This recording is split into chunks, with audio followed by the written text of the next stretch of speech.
Hi, fellow classmates. I hope you had a very good long weekend. I hope you had time to relax and enjoy some quality time with family and friends. This week I was chosen to do the Worldly Wise Lesson 12 video. I will try my best to walk you through each word with some examples to help you better understand them. Just remember that note cards are due on Friday, and we also have a quiz on Friday. The setup of the note cards is easy. Just your name, word, parts of speech. In the back side, you would have to do the definition, the sentence, two synonyms, and two antonyms. And with that, let's get started with our first word. But before that, I would like to say that I will kind of keep on turning to my side and looking at this paper, which basically has my examples that I will be telling you guys. So first word is apprise, verb to make aware of, to inform. So this is when you notify and you tell someone about a certain situation, about a moment, about something. So scientists that come up with new discoveries make sure to praise the public about them. This goes with any medical advances that they have just discovered, or this goes with NASA with any astrological advances that they have made, because it'll benefit the public if they inform them. On a smaller scale, if you are planning a vacation and you know that you will not be able to attend school for a couple of days or months or weeks, you make sure to apprise the administration, the faculty about it, so that you can make up what you have lost during your absence days. Next word, we have beatific, which is an adjective and it means marked by a joyful appearance, blissful. So this is when someone is ecstatic, happy, joyful about something or someone. It doesn't necessarily have to be a person who's joyful. For example, you can say a beatific smile, a beatific day. But of course it could go to a person as well, like a beatific family or a beatific couple. Next is cogent, adjective, forceful, to the point, and convincing. Basically, this is an argument or something that is very persuasive and compelling, as well as logical, all while being straightforward and to the point. So you can say a cogent lawyer. He or she makes sure to fight every court case in a very logical and persuasive order, yet doesn't take too much time to do so. Is very to the point and straightforward. This is very apparent with the media and their cogent articles, because they make sure to persuade the audience into their favor, into their issue, and usually they succeed in doing that. The other word is colloquy. I can't pronounce it. Colloquy. A conversation or dialogue, especially on a serious subject. So this is a formal discussion on something that is widely recognized, or that is just considered something serious to someone. So if we do a smaller scale, our meetings with Dr. Dorian about our senior projects were a colloquy, because we talked about serious subjects, serious matters that are going on in Armenia that we would like to help solve, or serious matters going on in the Pilibos community that we would like to solve. So on a larger scale, we can say the defendant and the judge had a colloquy regarding their trial issue or their trial court. Next, we have deprave, to corrupt morally, to debase. When you deprave someone, you basically not necessarily call them, but you make them immoral. So this is definitely the case with the book. I think you would remember it, The Catcher in the Rye. The reason why it was banned from countries and from libraries and schools was because it thought to deprave the young children's minds and the teenagers that read it.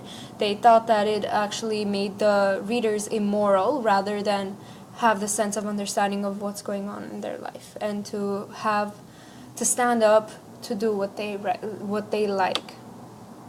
Next, we have discrete, which is an adjective, and it means unconnected to other parts, separate, and distinct. So, here I came up with the example of discrete parts of a car. A car, of course, has so many parts that they're just very separate and distinct. Some can't even belong in one same category. Another one I came up with was oranges and broccoli are discrete since one is a fruit and one is a vegetable. I initially wanted to say oranges and tomatoes, but then I thought this might create controversy between people because some believe that tomatoes are apparently vegetables. So I decided to let the controversy go and stick with oranges and broccoli, since we both know one is a fruit and one is a vegetable for sure. Elucidate, a verb to make...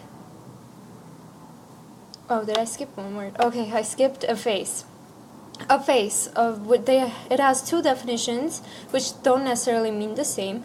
The first one is to remove clear evidence of, to rub out, or to erase. This is more the physical sense. For example, in the Worldly Wise book, the sentence example was that when the rain came down, it washed out the mural that was on the street walls. This word is fairly easy to remember because it sounds like erase, efface, erase. So, and the definition, the function is the same as well. Another example is when you use the Mr. Clean sponge to rub out, to efface a stain on a tough surface, for example. Second definition is to make oneself inconspicuous.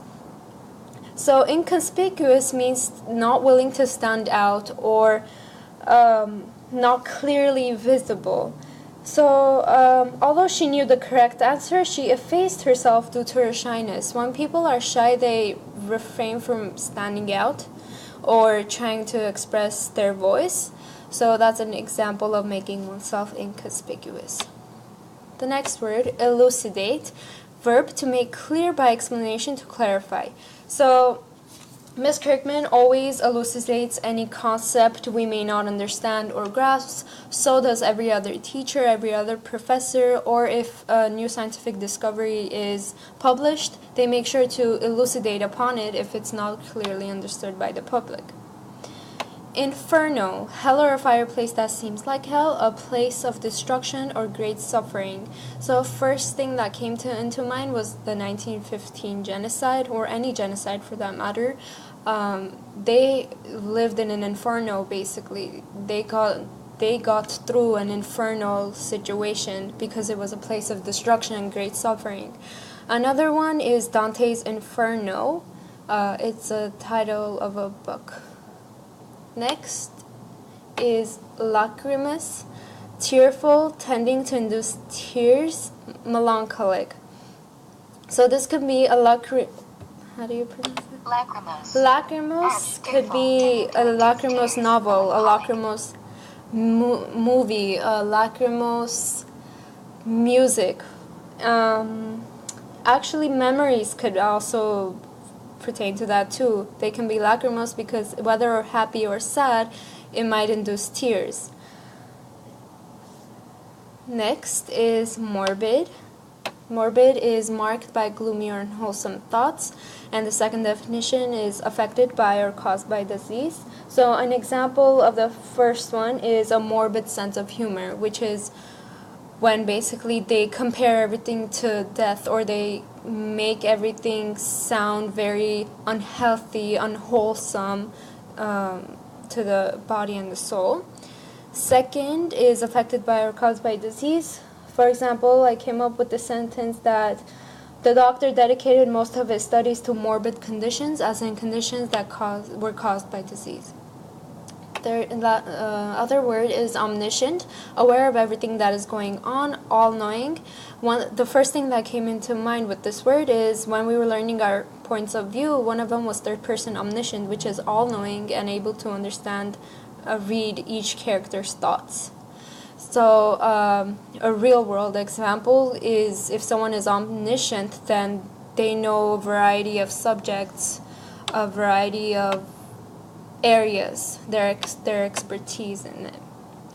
Palliative, serving to make less painful or severe. So this can go in more of the medication way. So palliative medication such as Advil, Tylenol, which are usually temporary to relieve some pain. Also, I came up with therapy dogs because therapy dogs are usually palliative since they take the focus away from the patient's condition and into a new world of just happiness and joy with the therapy dog. Preternatural, beyond what is normal or natural, incapable of being explained or understood. So if you watched America's Got Talent, you would understand how some of the acts performed are preternatural, because you just ask yourself, is that even possible? Is that even normal? Another example is when people score perfect scores on their ACTs and SATs. It's amazing what remarkable talents they have, and it's also uncommon, though. It's beyond what is normal. Last word, salutary, promoting a beneficial effect, healthful. Eating right and exercising several times a week has a salutary effect on the body, or fresh air is salutary for you. Self-explanatory. Basically, it has a beneficial effect on your body. It's very healthy for you if you eat right and have proper exercise. Well, so these are all the words. This was actually very fun to make. I hope I was able to guide you through the words. If you have any questions, please see either me or Miss Kirkman. We will try to help you with any further clarifications. So if you do get chosen to do the video, please don't hesitate. Go ahead and do it. It's actually really fun. So see you guys in class. Bye.